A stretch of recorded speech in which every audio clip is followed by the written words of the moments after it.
In the year 2148, explorers on Mars discovered the remains of an ancient spacefaring civilization. In the decades that followed, these mysterious artifacts revealed startling new technologies, enabling travel to the farthest stars. The basis for this incredible technology was a force that controlled the very fabric of space and time. They called it the greatest discovery in human history. The civilizations of the galaxy called it Mass Effect.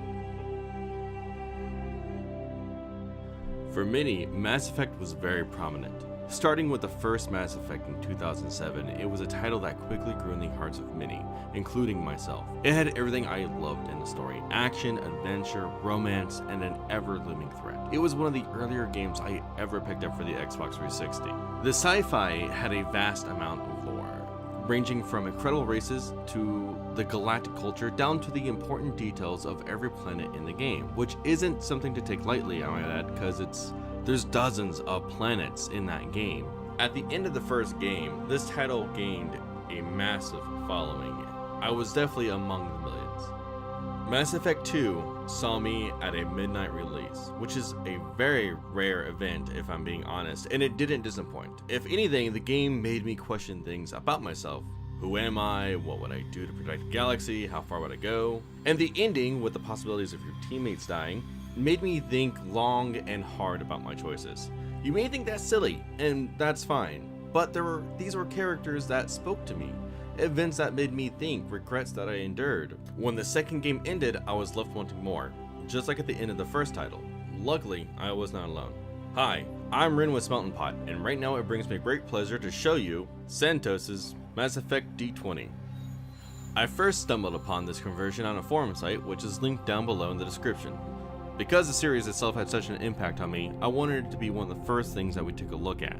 We won't be able to talk about every aspect of the game, since the conversion is rather detailed and it's fairly large, but I will go over the core mechanics, how it relates to the game, and bits of the conversation Santos and I had on the topic, as well as the project overall.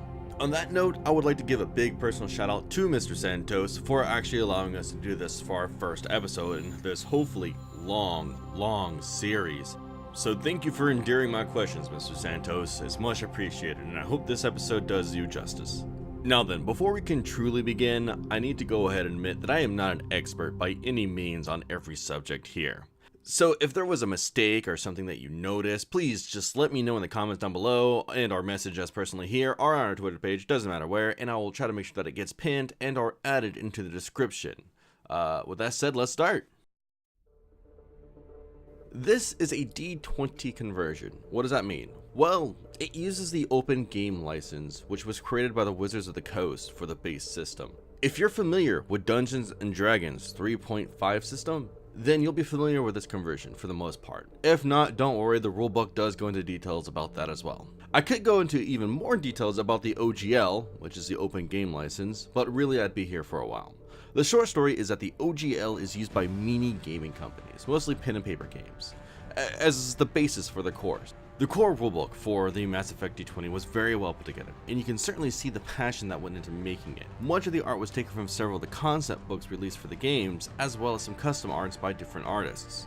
It soon jumps in with a section titled Getting Started, which will help players on their way. Most tabletop RPGs have something similar. The first part of this section includes a brief history of Mass Effect and details of the series, which, if you don't know anything about the games, I honestly suggest you reading. It goes on to talk to you about the game mechanics and materials needed to play. If you thought you could get through this one without a set of dice, then you're mistaken. Unfortunately, I didn't find any Mass Effect custom dice out there that I could provide a viable link to. If anyone has created a 3D template for such dice, let me know, and again, I'll throw it into the description with your name in it. Trust me, I'm trying to make sure everyone comes out on top. You'll notice as you read through, the text does have tons of similarities to the codex in the series. This isn't a bad thing at all, as it means that there isn't much Santos had to fill in, which could have caused context issues for players down the road. He stuck to what the game gave Continuing on, it talks about the races, which include your more well-known species such as Asari and human. However, I was actually very happy to see that it has the more uncommon races like the Elcor and the Volus as well.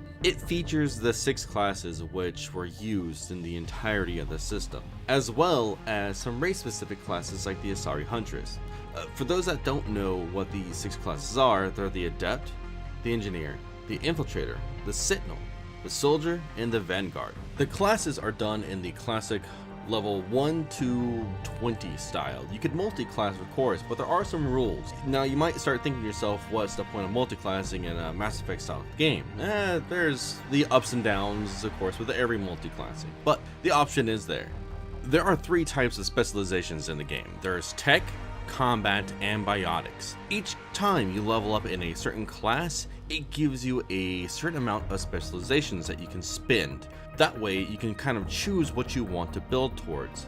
Now there are the extremes where certain classes like the Adept, the Engineer, and the Soldier are purely just one specialization, but the other 3 do combine them so you can have a mixture. Of course, that's the same way that it was inside the series. However, if you want to be a Sentinel that just throws grenades around a lot, then you're going to want to take a lot of Sentinel plus a little bit of Soldier. Before we go on into the rest of this, I'm going to go ahead and just sound off all of the race-specific classes that you can choose from. There's the Asari Pure Biotic, the Asari Huntress, Asari Scientist, Batarian Brawler, Drell Assassin, the Elcor Living Tank, Human Explorer, the Krogan Battlemaster, the Quarian Machinist, the Solarian Scientist, the Torian Agent, the Volus Protector, and the Vorcha Hunter. One of the big mechanics for the series itself is the ability to specialize your powers later on in the game. I'm very happy to say that this conversion definitely covers that in the Mass Effect 3 style. Moving on, another one of the big things about the Mass Effect series was the ability to modify your armor, your weapons, and even introduce weapon modifications onto your weapon. From Mass Effect 1 to Mass Effect 2, the ammo got changed from a weapon modifier to a power. The conversion definitely takes this all into account and introduces you every single weapon from the Mass Effect series, all the way from 1 to Andromeda, into this conversion. It's actually quite amazing, and I'm getting a little giddy just talking about it. Moving even further into the weapons, the system also offers the variants of each and every single weapon, going from 1 all the way up to 6, which is very impressive. Let's take a step back and compare this conversion to the main mechanics of the series. Does it have a class system? Yes, it does. Does it have powers and power choices? Yep. Weapons with weapon modifications? Indeed. Does it have a Paragon and Renegade system? It has that. Equipment weight plus limits? It has that too. Everything else you love about the series, the adventure, the story, the impending doom that's on high, that's for the game master to determine, to lead you through. The character's development and the squad-based tactics, well, that's for you and your fellow players. There are squad-based abilities, but it's not just you and a group of people, or a group of NPCs I should say.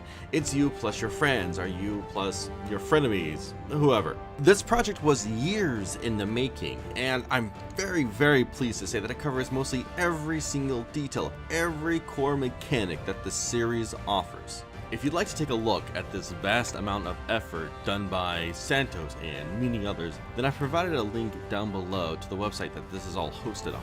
At the website, you will have the ability to look at the expanded universe template as well as character sheets, both plain and automatic. Now, before I end this video, there are 2 things I'd like to do. First off, many people, when they create projects like this, give a special thanks. I would like to read you the special things that you can find in the core rulebook for the Mass Effect D20. And it reads, "To the BIOWare team that brought us one of the most amazing science fiction universes and one of the best role-playing games there is. To all those who supported me and helped shape this game with ideas, feedback, and playtests. Based on the Mass Effect RPG created by BIOWare and on the D20 system rules, this game would not be possible without the passion and dedication of gamers who helped playtest and develop it. This game is for enjoyment purposes only and is not for sale. Thank you all for your time and effort." The second thing I'd like to do before the video ends is show you the conversation that Mr. Santos and I had via an email. I was going to read out what he said, but it just didn't feel right, so I'm gonna throw it up on screen instead so you or your friends can read. Why did you want to make a tabletop version of Mass Effect? And on that note, why Mass Effect in the first place?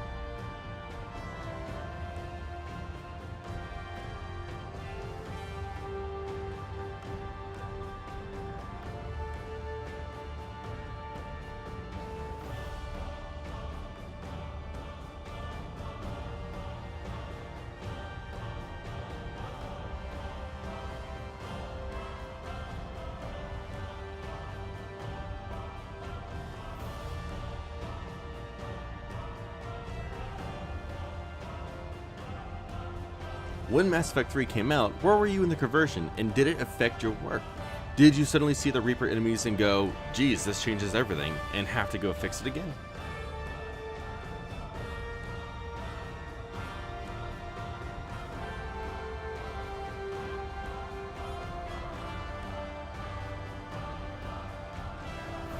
How did you go from just converting D&D into a Mass Effect game to a forum?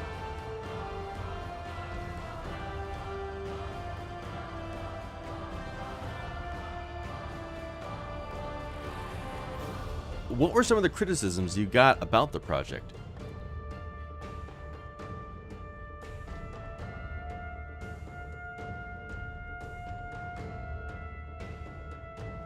Can you give me an example of one of the players who made such a contribution?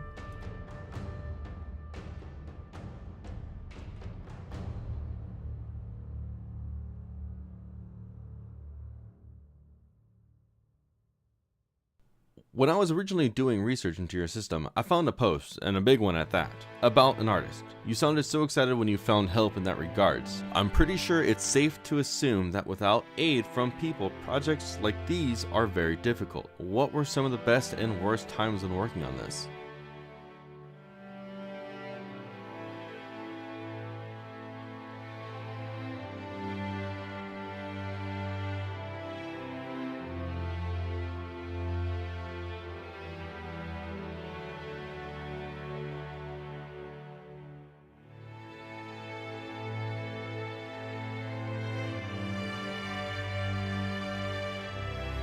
So EA in 2012 to 2013 was named the worst company in America, which is hard to live up to. My question this time was, were you afraid of EA, or even BIOWare by extension, would come in with a cease and desist or otherwise interfere?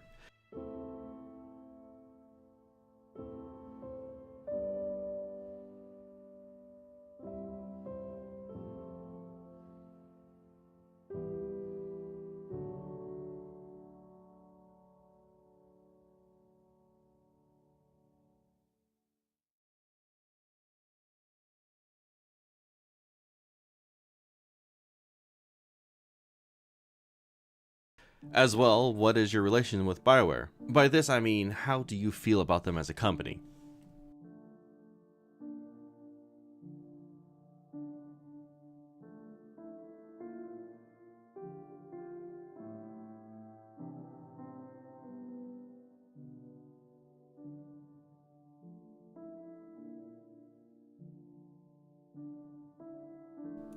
The game is out there. It's there. It'll probably be out on the internet forever. But what are you going to do? Do you have plans to go out and make another tabletop RPG? Or any form of entertainment like that? Board game, video game, etc.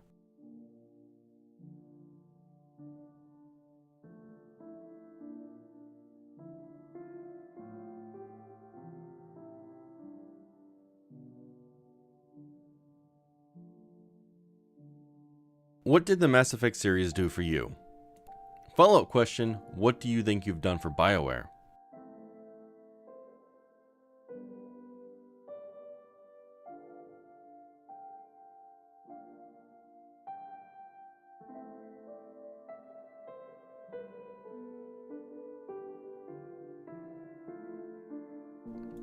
In the game itself, weapons were handled in a manner of ways. However, it always comes back to the ability to modify the weapons in some form. How did you handle this?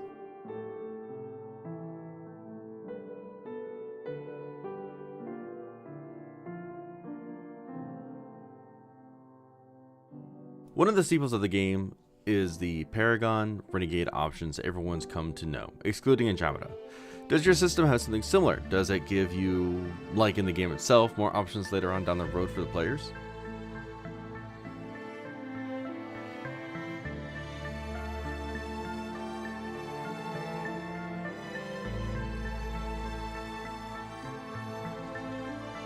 In Mass Effect 3, the ending was very controversial for players.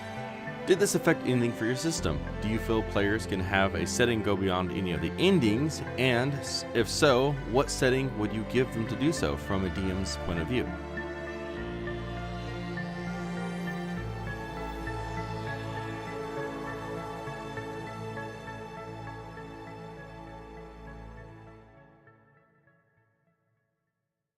On the topic of controversial, with the community's reaction to Mass Effect 3's ending and Mass Effect Andromeda, did this change how you felt about the system as you were going through and building it?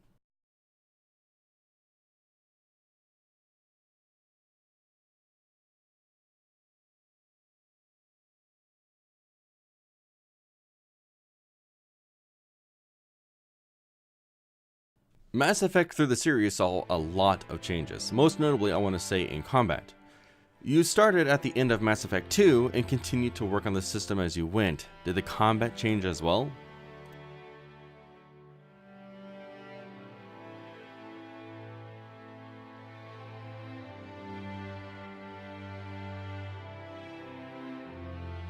Who's your favorite Mass Effect character and why is it Tali?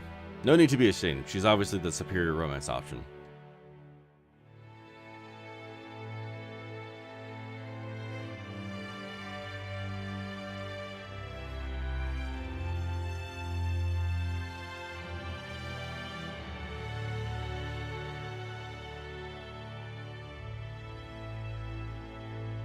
Thank you everyone for joining me today. I hope you enjoyed this video. If you've played any of the Mass Effect games before, tell us about your favorite moments in the comments down below. And if you've played the Mass Effect d20 system before, tell us about your experience down below as well. I'd really like to know about any kind of character that you would make and play in the Mass Effect d20. Let us know where we can improve, give us a like, and hit that subscribe button. We're not always going to be on YouTube, but right now we are. What? You wanted a meme? We are far too professional for that. Ah yes, Reapers.